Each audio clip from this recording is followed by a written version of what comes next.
কথা বলেন ঠিক কিনা? নবীজি বলেন দাঁড়ানো হবে, দাঁড়িপাল্লার দুইটা প্রান্ত, একটা ডান একটা বাম। একটা লোককে ডেকে আনা হবে, তার বাম পাল্লার মধ্যে গুনাহের খাতা দেওয়া হবে, 1 2 3 করতে করতে 99টা খাতা, সব গুনাহ লেখা আছে।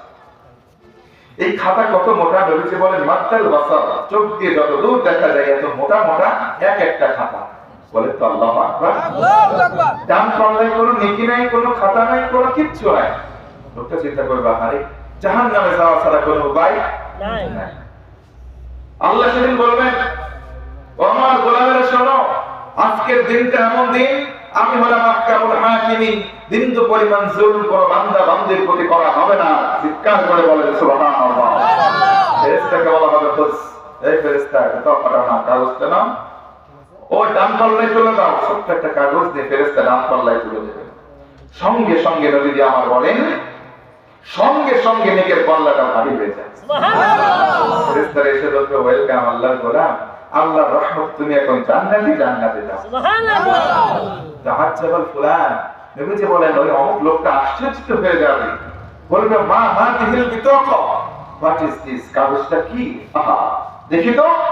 চোখ দিয়ে যখনই নজর করবে দেখবে, নবীজি বলেন দুনিয়ার জমিনে বুক মুখ এক করে এই যে কালেমা শাহাদা করেছিল, কাগজের মধ্যে কালেমাটাই লেখা আছে। সুবহানাল্লাহ। আসতে বললেন কেন সুবহানাল্লাহ? সুবহানাল্লাহ।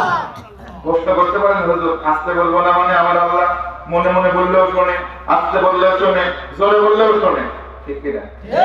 কিন্তু হুজুররা কেন জোরে বলতে বলে?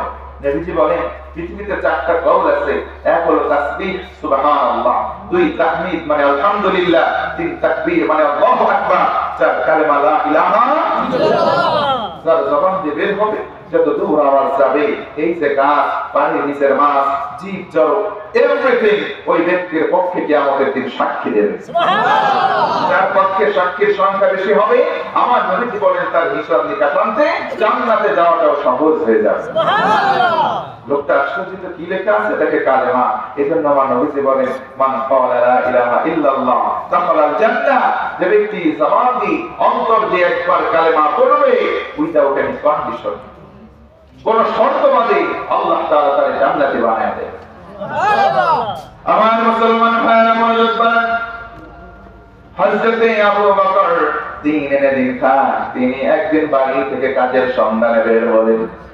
কিছু দূর হেঁটে হেঁটে গেলেন, যাওয়ার পরে একটা ইহুদি সামনে এসে প্রতিবন্ধকতা তৈরি করে বলে, ইয়া আবু বকর তুই দাঁড়া, আবু বকর তুই দাঁড়া। হযরত